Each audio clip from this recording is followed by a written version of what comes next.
Meus queridos, a paz do Senhor, estamos juntos mais uma vez aqui na Academia de Pregadores para o estudo de mais uma das nossas lições desse terceiro trimestre de 2017.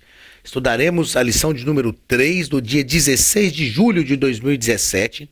O título da nossa lição é A Santíssima Trindade, um só Deus em três pessoas. A Santíssima Trindade, um só Deus em três pessoas. O estudo da Trindade foi sem dúvida, até hoje, sem dúvida, uma das coisas mais complicadas para se entender. Até por causa da nossa lógica humana. Como entender três pessoas distintas e que agem em uma só divindade? Esse é o nosso desafio desta aula. E eu tenho certeza que você chegará ao fim desta aula compreendendo a Santíssima Trindade. O texto áureo da nossa lição está em Mateus capítulo 28 e o versículo 19, que nos diz assim: Portanto, ide, ensinai todas as nações, batizando-as em nome do Pai e do Filho e do Espírito Santo. A verdade prática nos diz o seguinte: cremos em um só Deus, eternamente subsistente em três pessoas distintas, o Pai, o Filho e o Espírito Santo, iguais em substância, glória, poder e majestade. O ponto central da nossa lição nos diz: cremos em um só Deus, eternamente subsistente em três pessoas. Objetivos da nossa lição. Objetivo geral: saber que cremos em um só Deus eternamente subsistente em três pessoas distintas, o Pai, o Filho e o Espírito Santo. E os objetivos específicos, 4 objetivos, cada um ligado a um ponto da nossa lição. Primeiro, explicar as condições bíblicas trinitárias. Segundo, mostrar que Deus é triuno e único. Terceiro, conhecer algumas crenças inadequadas a respeito da Trindade. E quarto, apresentar algumas respostas às objeções acerca da Trindade. A leitura bíblica em classe está na primeira carta de Paulo aos Coríntios, capítulo 12, versículos 4 ao 6, e na segunda carta, capítulo 13, versículo 13, que nos diz assim: Ora, há diversidade de dons, mas o Espírito é o mesmo. E há diversidade de ministérios, mas o Senhor é o mesmo. E há diversidade de operações, mas é o mesmo Deus que opera tudo em todos. A graça do Senhor Jesus Cristo, o amor de Deus e a comunhão do Espírito Santo seja com vós todos. Amém. Como eu disse, uma das questões teológicas mais complicadas de se entender, talvez ao lado da Trindade estaria aí, ou está a união hipostática de Cristo, que vai acabar chegando numa lógica de pensamento semelhante à da Trindade. Mas a Trindade é realmente uma situação ou algo de difícil compreensão, sobretudo que nós precisamos crer por fé. A Trindade é um dogma do cristianismo. Nós cremos por fé. Sem dúvida nenhuma, não existe na Bíblia esse termo, Trindade. Mas nós conseguimos provar, e é o que nós vamos fazer durante essa lição, provar a existência do Pai, do Filho e do Espírito Santo. E, sobretudo, provar esta existência em uma só divindade. Provar essa existência trinitária que não se separa. E aí alguns teólogos usam, e eu gosto também do termo triunidade. Por que triunidade? São três pessoas distintas que estão agindo em uma única divindade, ok? Uma das coisas que me fez entender bem a Trindade, e que eu sugiro também para você, que é nosso aluno aqui na Academia de Pregadores, é estudar a visão trinitária de Jürgen Moltmann. Jürgen Moltmann é um teólogo conhecido como teólogo da esperança, e seus escritos são magníficos, e ele vai falar da visão trinitária de Deus. E o Moltmann tem uma frase que ele afirma que Deus é trinitário e sempre age trinitariamente. Moltmann diz que todas as ações de Deus são ações trinitárias. Nós precisamos, assim, desmistificar algumas coisas em relação à triunidade. E uma das primeiras coisas que a gente precisa desmistificar é a questão da hierarquização trinitária. Ok? A gente sempre diz, olha, Deus Pai, Deus Filho e Deus Espírito Santo, com essa visão hierarquizada. E a visão da Trindade não é uma visão hierarquizada, verticalizada, mas é uma visão horizontalizada, sem que haja essa hierarquia. Então a gente pensa, e eu ouvi muitas vezes esse tipo de ensino, Pai, Filho e Espírito Santo, ou seja, o Pai manda, o Filho obedece e o Espírito executa.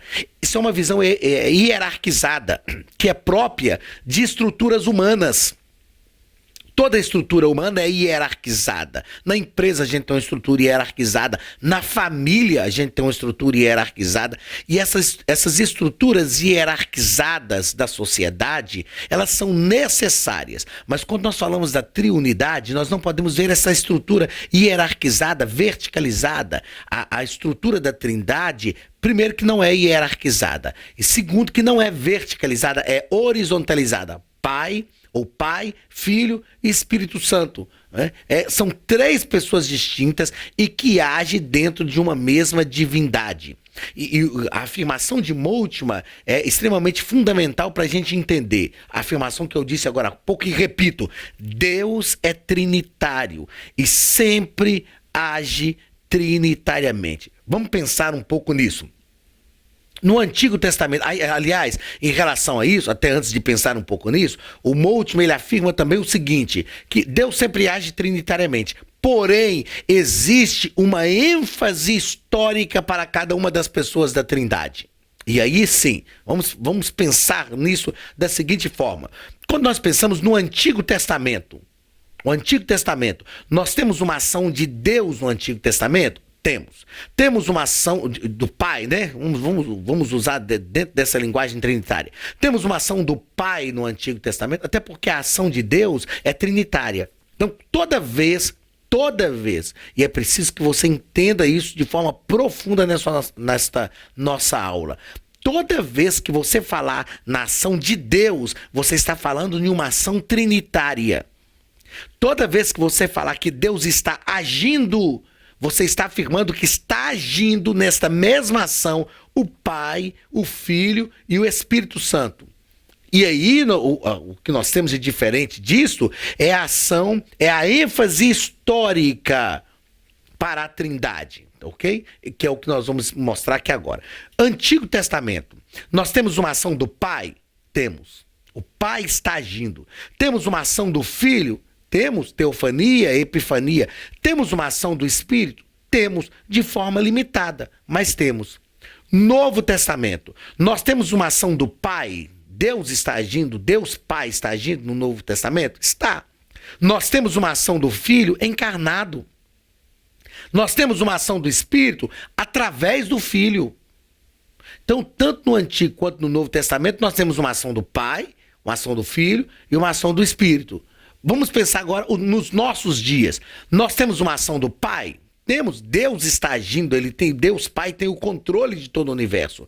Nós temos uma ação do Filho? Temos. Onde estiver 2 ou 3 reunidos em meu nome, ali eu estarei no meio deles. Nós temos uma ação do Espírito? Sem dúvida, vivemos a dispensação do Espírito.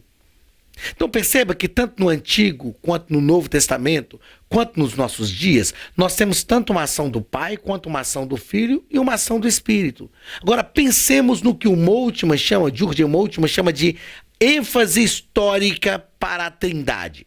Antigo Testamento, temos uma ação do Pai? Sim. Do Filho? Sim. Do Espírito? Sim.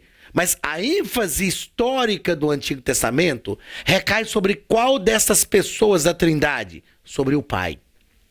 No Antigo Testamento, nós estamos vendo o aflorar da ação do Pai.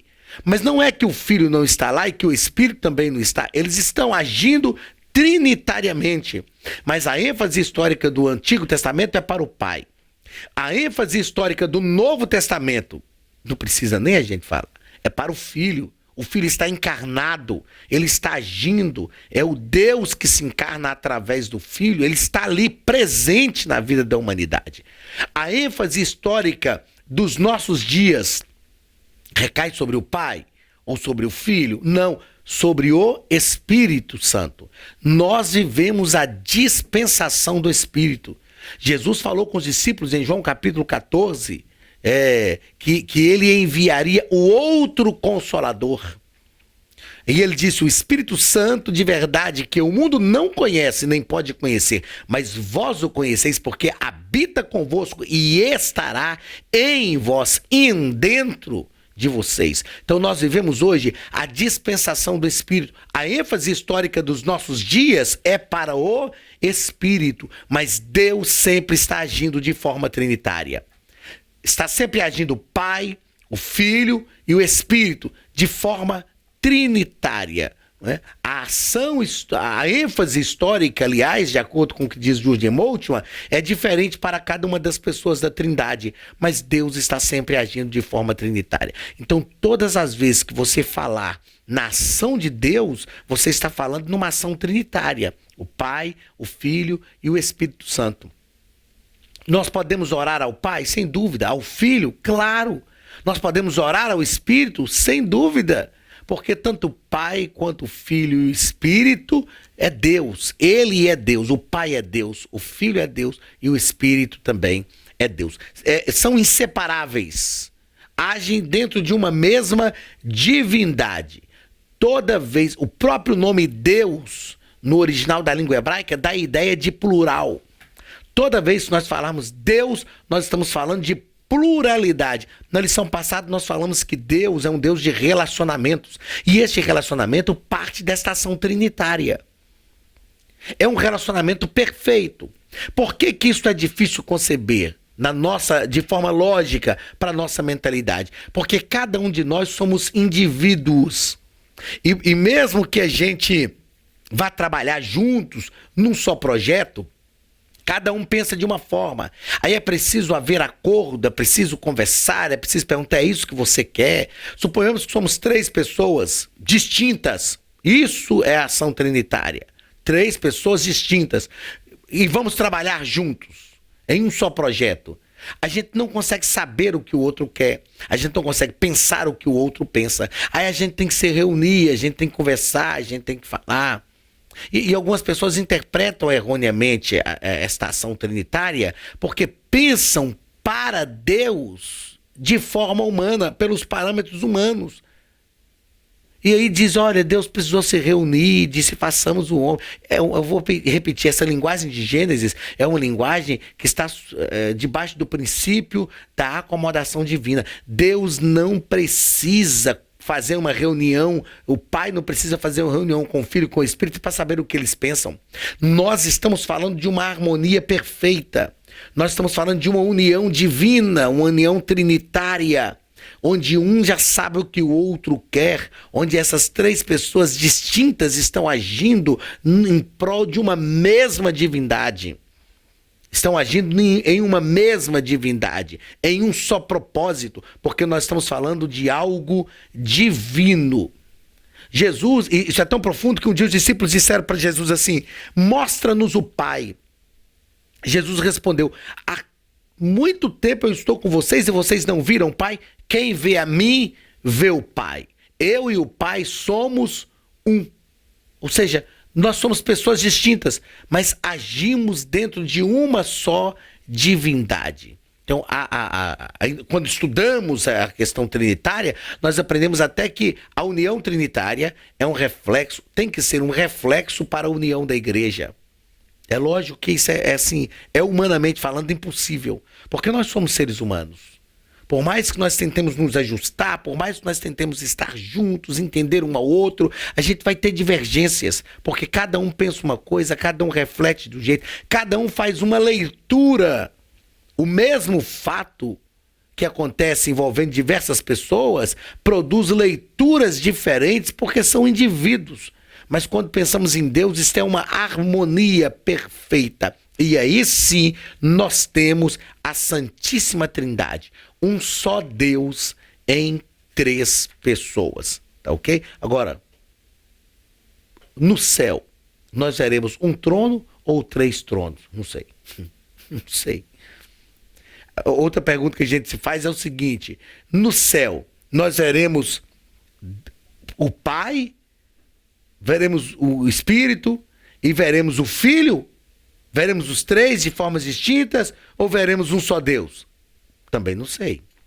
A Bíblia não nos deixa, não nos fala, não nos revela isso.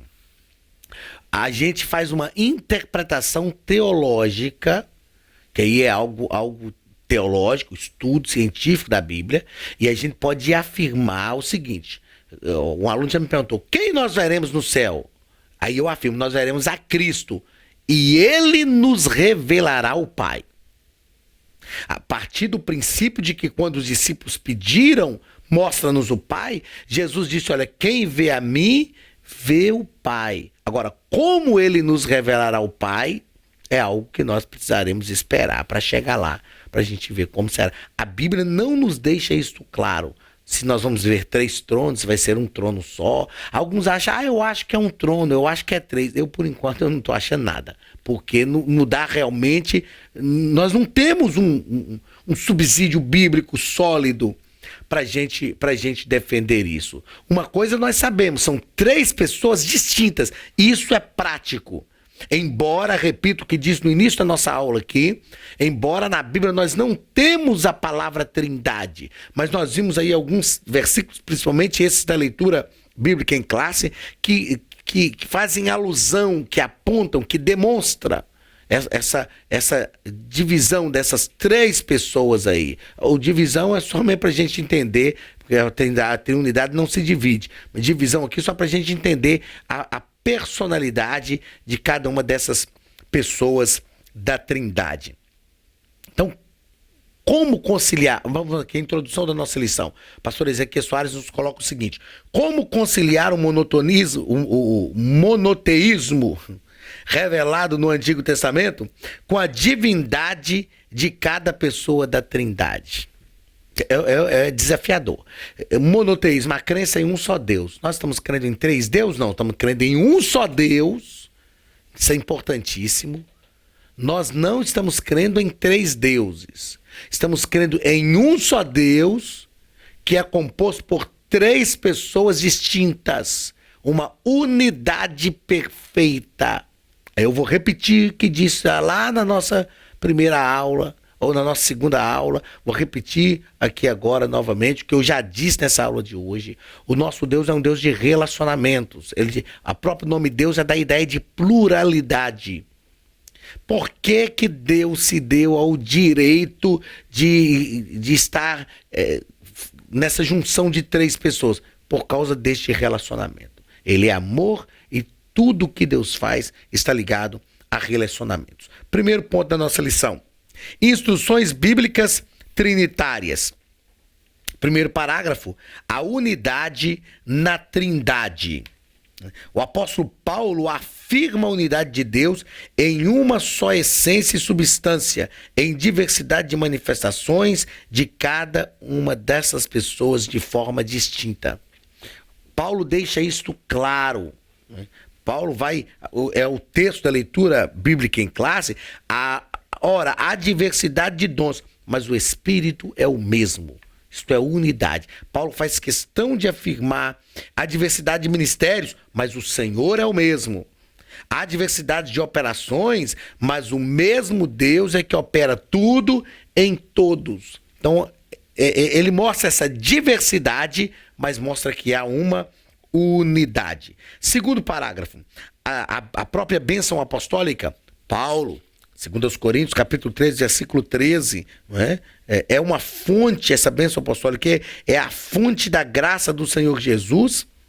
A fonte da graça do Senhor Jesus é o amor de Deus no Espírito, porque ele diz, olha, a graça do Senhor Jesus.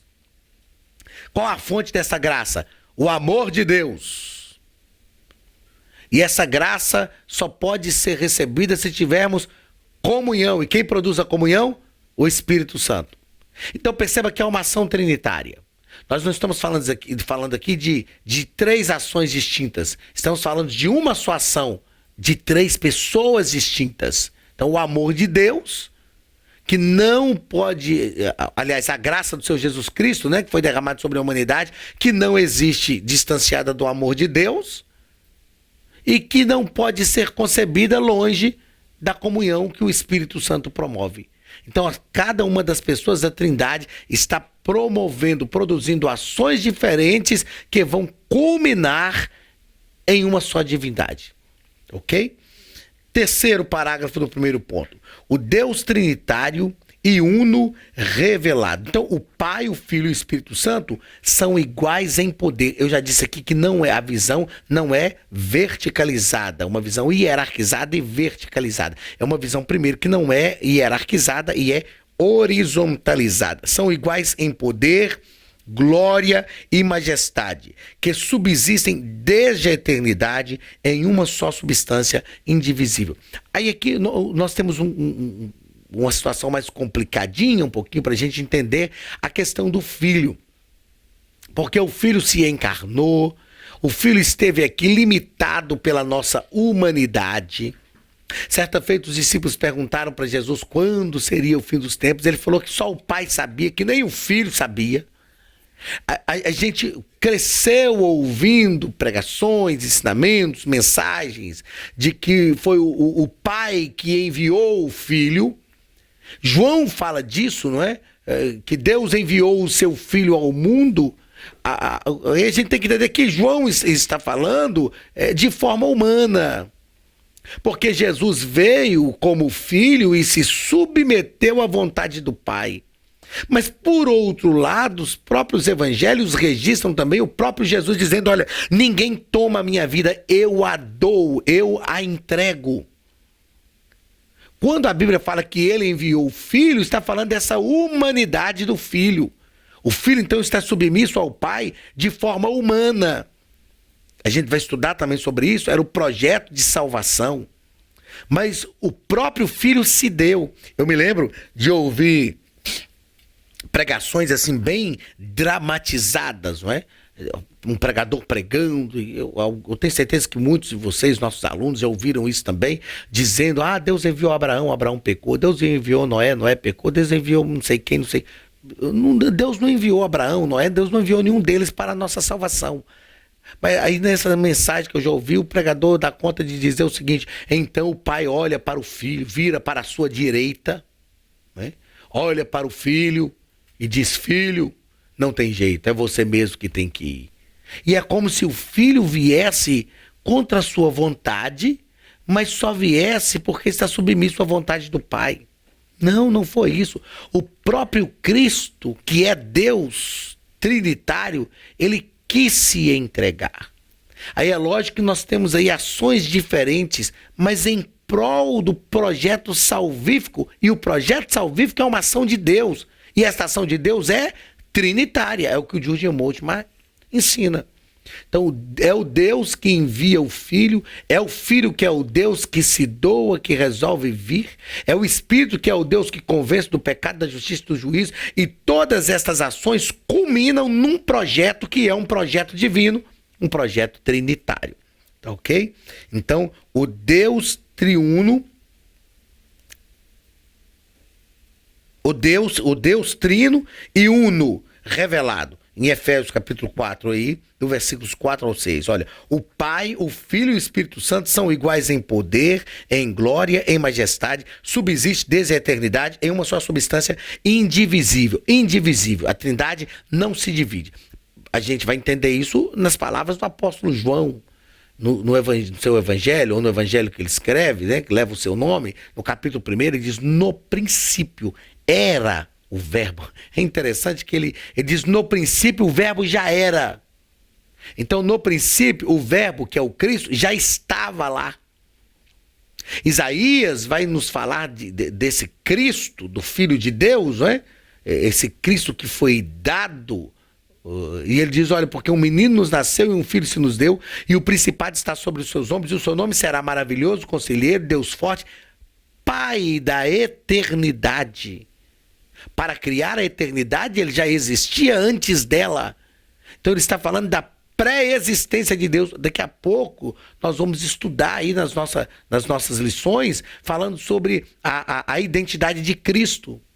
Ele já existia antes da eternidade, porque ele a criou. Quem criou a eternidade? Deus. E a ação de Deus é uma ação trinitária. Então Jesus já estava lá. Então essas pessoas que compõem a Trindade são pessoas distintas, mas que trabalham em prol de uma só ação trinitária. Segundo ponto, o Deus trino e uno. Uma questão crucial aqui, olha.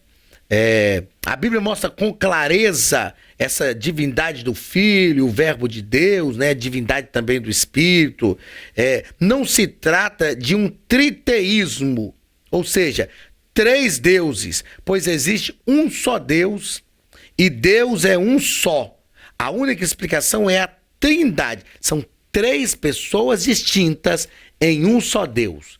Três pessoas em um só Deus. Não são três deuses diferentes. Então, três pessoas fala de personalidade, de individualidade, não individualismo, individualidade, que compõem uma só divindade. Então não é um triteísmo, é uma triunidade. Deus triuno, né? O nosso ponto propõe justamente isso. Trino e uno. Trino porque são três, mas uno porque age em uma só divindade. A Trindade, é o segundo parágrafo aqui.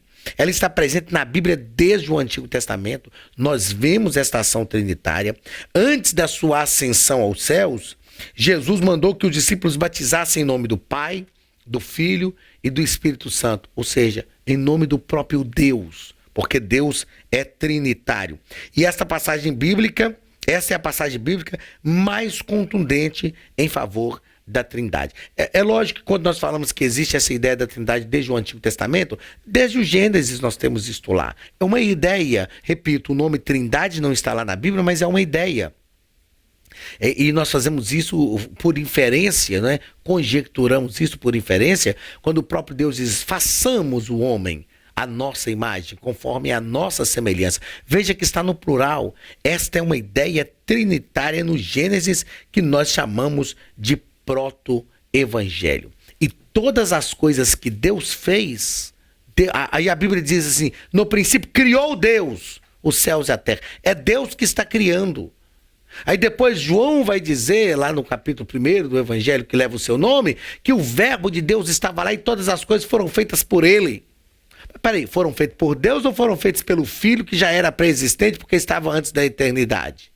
Porque cria a eternidade, ele é o Pai da eternidade. Foram feitas por Deus, mas um Deus trinitário, uma ação trinitária. Terceiro ponto da nossa lição. As crenças inadequadas. Os monarquistas dinâmicos. Todas as ideias desse movimento negavam a deidade absoluta de Jesus. Então, é uma crença herética, inadequada, negar essa deidade, essa divindade de Cristo. Cristo não foi criado pelo Pai. Ele se encarnou. A gente vai estudar depois, repito, vamos estudar sobre a identidade de Cristo, né? Já na nossa próxima lição estudaremos isso, e nós vamos perceber que ele não foi criado, ele se encarnou, ele foi gerado pelo Espírito no ventre de Maria, não criado, porque ele já existia. Aliás, nós vamos falar isso para frente também, quando estudarmos sobre pneumatologia, me parece que a quinta lição nós vamos tratar sobre isso. O próprio Espírito não cria Jesus, mas gera Jesus no ventre de Maria. Qual é o principal objetivo do Espírito Santo habitar dentro de nós? Gerar Cristo em nós. Paulo fala disso. Olha, eu vou trabalhar até que Cristo seja gerado em vós. Então Jesus não foi criado, ele foi gerado no ventre de Maria. É porque ele já existia e o Espírito Santo o gerou ali no ventre de Maria. Mas ele se encarnou. Paulo vai nos explicar isso. Filipenses capítulo 2. Tende em vós o mesmo sentimento que houve em Cristo, que mesmo sendo Deus, não teve por usurpação o ser igual a Deus. Antes esvaziou-se a si mesmo e assumiu a forma humana. Olha, quem fez isso? Ele assumiu a forma humana. O texto não diz antes o Pai o esvaziou e o fez assumir a forma humana. Não, ele esvaziou-se a si mesmo. Ele disse, ninguém toma minha vida, eu a dou. Eu a entrego. Então, a divindade de Cristo está envolvida e essa ideia monarquista dinâmica aí, então cai por terra. Segundo, os monarquistas modalistas. Eles dizem que Pai, Filho e Espírito Santo não são três pessoas, mas três fases, semblantes ou máscaras. Esta é a ideia do unicismo. O unicismo diz o seguinte, não existe três pessoas, existe uma pessoa só. Deus é uma só pessoa, que às vezes se apresenta como Pai, às vezes se apresenta como Filho e às vezes se apresenta como Espírito. São três faces de Deus. Então, Deus é um só. Essa doutrina unicista, os unicistas, eles insistem em afirmar que nós servimos a um Deus de três cabeças. Não, nós servimos a um Deus composto por três pessoas. Essa união perfeita. Então, esses monarquistas modalistas, eles falam que Deus, existem três modos de Deus, mas Deus é um só. É um só que às vezes é o Pai, às vezes é o Filho e às vezes é o Espírito. E é uma doutrina herética. E também o arianismo. O pastor Ezequiel Soares nos apresenta aí a doutrina do arianismo. Ário ensinava que o Senhor Jesus não era da mesma substância do Pai. Ele era criatura, criado do nada. Uma classe divina de natureza inferior, nem divina, nem humana. Uma terceira classe entre a deidade e a humanidade. Aí o negócio confunde tudo. Aí bagunça mais ainda a situação aqui. Então, Jesus não seria Deus porque ele foi criado. Porque para ser Deus ele não pode ser criado. Aí ele diz, mas ele não foi criado como homem. Ele é uma classe diferente. Ele não é humano, mas também não é Deus. Então ele tem participação nessa divindade. Não, participação na divindade nós teremos. Quando a Bíblia diz que convém que o que é corruptível se revista da incorruptibilidade e o que é mortal se revista da imortalidade. E nós chamamos isso de participação na divindade, ou seja, nós seremos mergulhados na divindade de Deus. Nós não somos divinos e nunca seremos. Seremos transformados. É isso que é corruptível, esta carne será revestida, ou seja, nós seremos mergulhados, revestidos nessa divindade do Pai. Jesus não. Jesus não tem uma essência divina, ele é o próprio Deus, né? Dele emana toda a divindade. O quarto e último ponto da nossa lição é falar sobre a resposta às objeções acerca da Trindade. Primeiro, esclarecimentos. O pastor Ezequiel Soares vai fazer um esclarecimento sobre a questão dos unicistas modernos aqui, que pregam que a Trindade é uma invenção do Concílio de Nicéia. O credo não traz informação alguma sobre o Espírito Santo. O documento aprovado no Concílio de Nicéia tornou-se o ponto de partida ao invés de ser o ponto de chegada. Então o Concílio de Nicéia não inventou. Outra coisa que nós precisamos entender, e eu vou falar disso quando falarmos sobre a divindade de Cristo e a divindade do Espírito, esses concílios não criam uma divindade, eles reconhecem essa divindade. Então o Concílio de Nicéia, que ele não criou a Trindade, porque o concílio é a reunião de pessoas que se juntam para conciliar uma ideia. A ideia, o objetivo ideológico do concílio é justamente esse. Então, o concílio de Nicéia criou a questão da Trindade. Não, ele reconheceu a questão da Trindade, disciplinou sobre isso e ensinou e defendeu isso como uma fé viva. Mas ele não criou a Trindade. A Trindade já existia. Ela foi reconhecida nesse concílio de Nicéia. Segundo parágrafo deste quarto ponto, a definição de Tertuliano. Tertuliano disse, há um só Deus, portanto a essência, a substância e o poder são um só. Mas a diferença está no grau, na forma, na aparência que chamamos de pessoas. São pessoas distintas, de personalidade. certo? Pessoas que têm vontade, intelecto, emoção. Isso nos constitui como pessoa. Ter vontade, intelecto e emoção. O pai tem, o filho tem, o espírito tem. E a Bíblia prova isso de forma clara, incisiva. São 3 pessoas distintas que têm vontade, intelecto e emoção, mas estão agindo em uma só divindade. E o terceiro parágrafo desse 4º ponto, formulação definitiva da Trindade. Foi no Concílio de Constantinopla, em 381, esse credo niceno-constantinopolitano,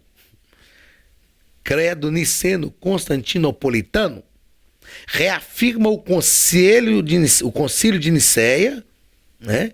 O credo de Nicéia, e define a divindade do Espírito Santo. Define, não cria.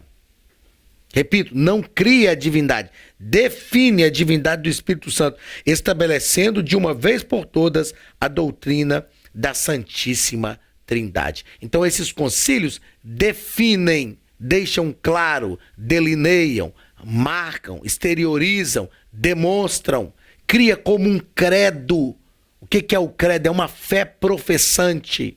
É aquilo que a gente professa pela nossa fé. Define, não cria, né, a divindade do Espírito Santo ou cria a Trindade. Realmente define. Nós aprendemos então, nessa nossa terceira lição, aprendemos sobre a Santíssima Trindade, um só Deus em 3 pessoas. Lembremos, repito, a maneira como o que eu disse no início da nossa aula, é só lembrarmos de Jurgen Moltmann. Deus é trinitário e sempre age trinitariamente. Toda vez que você falar Deus fez, a Trindade estava fazendo. O que existe é uma ênfase histórica para cada uma das pessoas da Trindade. A ênfase histórica do Antigo Testamento repousa sobre o Pai. A ênfase histórica do Novo Testamento repousa sobre o Filho. A ênfase histórica dos nossos dias repousa sobre o Espírito. Mas em todas estas épocas nós temos uma ação trinitária de Deus, a fim de promover a sua vontade, a fim de que o reino de Deus cresça, a fim de salvar, a fim de restaurar e de promover este relacionamento com Deus. Que Deus te abençoe em nome de Jesus, que Deus prospere a tua casa. Eu te aguardo na semana que vem para a nossa 4ª aula. Receba o abraço do pastor Anderson Silva e da Academia de Pregadores, a maior escola de teologia online do Brasil.